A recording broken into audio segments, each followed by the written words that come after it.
many times before 632 D Street would burn, two great men, a Republican and a Democrat, Michael Payne and William Baldner, would get the cops to try to get the cops to do something about the house of ill repute that would eventually burn down the 632 D Street historical building, which was a really cool sevenplex. Used to live in it, as I've mentioned before on the channel. When we wanted them to clean up the corner, nobody could be bothered except Officer Rodarte, who has helped many of us and been nice to a lot of us in this community. You know, one of the new ones who isn't been infected by corruption, at least this point in time, probably like some of the other young ones that we need to make sure that the local sitting people don't get corrupt, you know. So they've been sitting here a lot more. As I said, I feel like this is intimidation, retaliation, and many other things. Now, they could be saying they're sitting here for speeders and people running stop signs. This is an intersection where there's a lot of that goes on, especially since the fire, you know, which I guess 6 different times the Marysville Business Association or some association dealing with the downtown development of the community reported the fires in the hotel directly to the cops and Chris Sachs himself, along with, you know, several other business owners and everything. So the question is, you know, I can tell you the DA's office got cost a lot of money following their police report, which is not even anywhere near probable information, or whatever the court calls it. Factual information. Excuse me, factual information. It's not probable information either. Disinformation and total, you know. I can't wait for my memoirs. I cannot wait for you to see how, you know, the shit show that this police force has put before, you know, multiple judges within our county at this point, in our district attorney's office. I mean, oh, folks, I can't wait to talk about this, you know. Vote no on Measure G. The hotel, you know, we don't have to tell our stories, you know, too much. We've all seen the stories, the comments on my content and others, the dissatisfied tax-paying citizens of the community. They're ballsy and out of touch with us all suffering at this time, to ask for a permanent renewal of a tax most of us pay when we get gas or whatever, you know. These people had years to take different avenues for economic prosperity, and instead they bloated their staff and their pension through CalPERS liabilities, and really we probably have the same exact crime rate, if not higher, than when we approved this back in I believe it was 2016 cycle. You know, they've got 2 years before they can put up Measure G as whatever again, starting out originally as Measure C. They need to know that they need to do a better job and fire some piss poor leadership at the city, which we do not get to elect or fire as citizens directly. They need to get it under control. You know, 50 years of this PD being known for corruption. I'm told by some people that it may be ignorance. I guess a lot of people didn't know we had 2 police chiefs that I know of, and some other candidates who wanted nothing to do with it because of the long time history of time embezzlement through fucking each other on the clock going on at that department and that city hall. I mean, what else is going on there? If a simple complaint netted, you know, 7 higher ranking, you know, government officials of the city to be forced into resignation. I mean, what else is going on? And why don't they want us to have the numbers on rape and murder?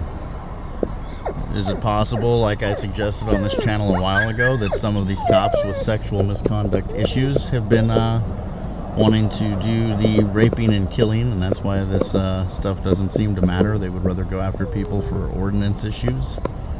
That's the real question here. Like, how many bodies are they going to find in the lake? Going back to what administrations? I mean, I heard that was a dumping ground, like many of you have, for years, for the people who tried to stand up to corruption around here. We're going to rat out some high-ranking officials. What kind of skeletons are they going to dredge up over there? You know?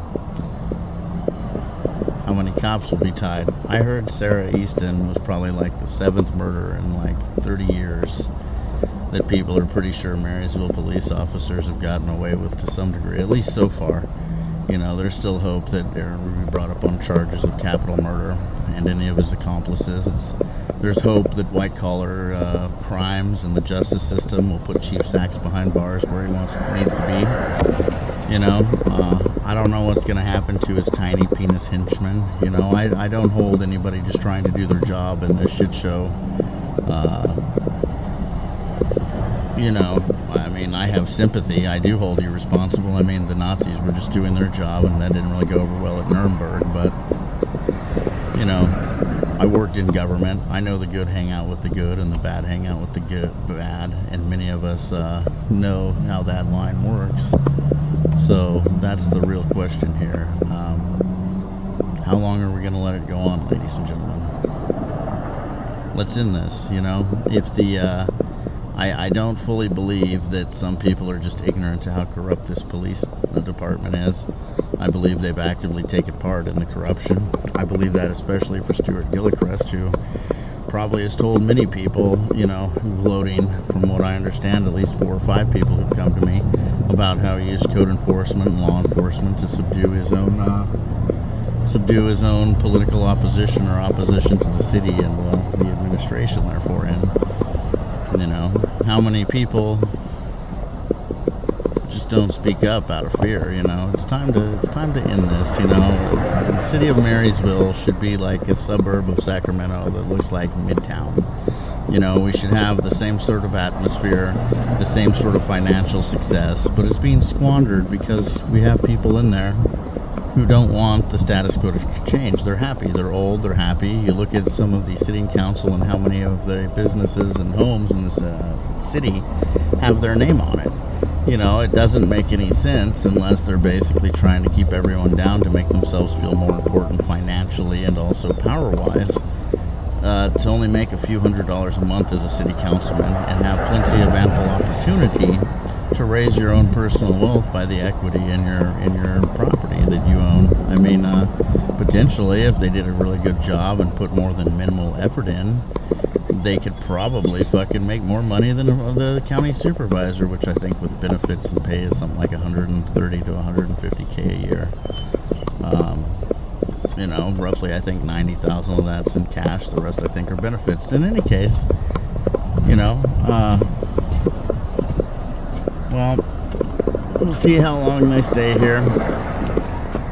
And I think civil rights and some other lawsuits are coming for the town. There's one route legally I can take that I can get a really high-powered lawyer up here, and that's going to benefit some other people in need also.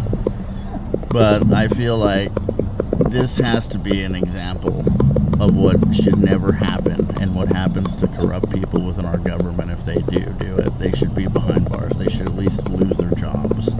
You know, the power they hold is what keeps them often from getting legal course of action taken against them for much larger crimes, or the same crimes that they've made their name on in the justice system for being tough on. They're committing themselves. So anyway, I've got Tito, Chloe's friend Tito, and I've got Chloe Jane trying to walk him on the leash. She's not chewing the foam. Knock it off, Chloe. You know you're not supposed to chew that. They would like to go for a ride and to see poor Juno. So we're going to go ahead and get going, ladies and gentlemen.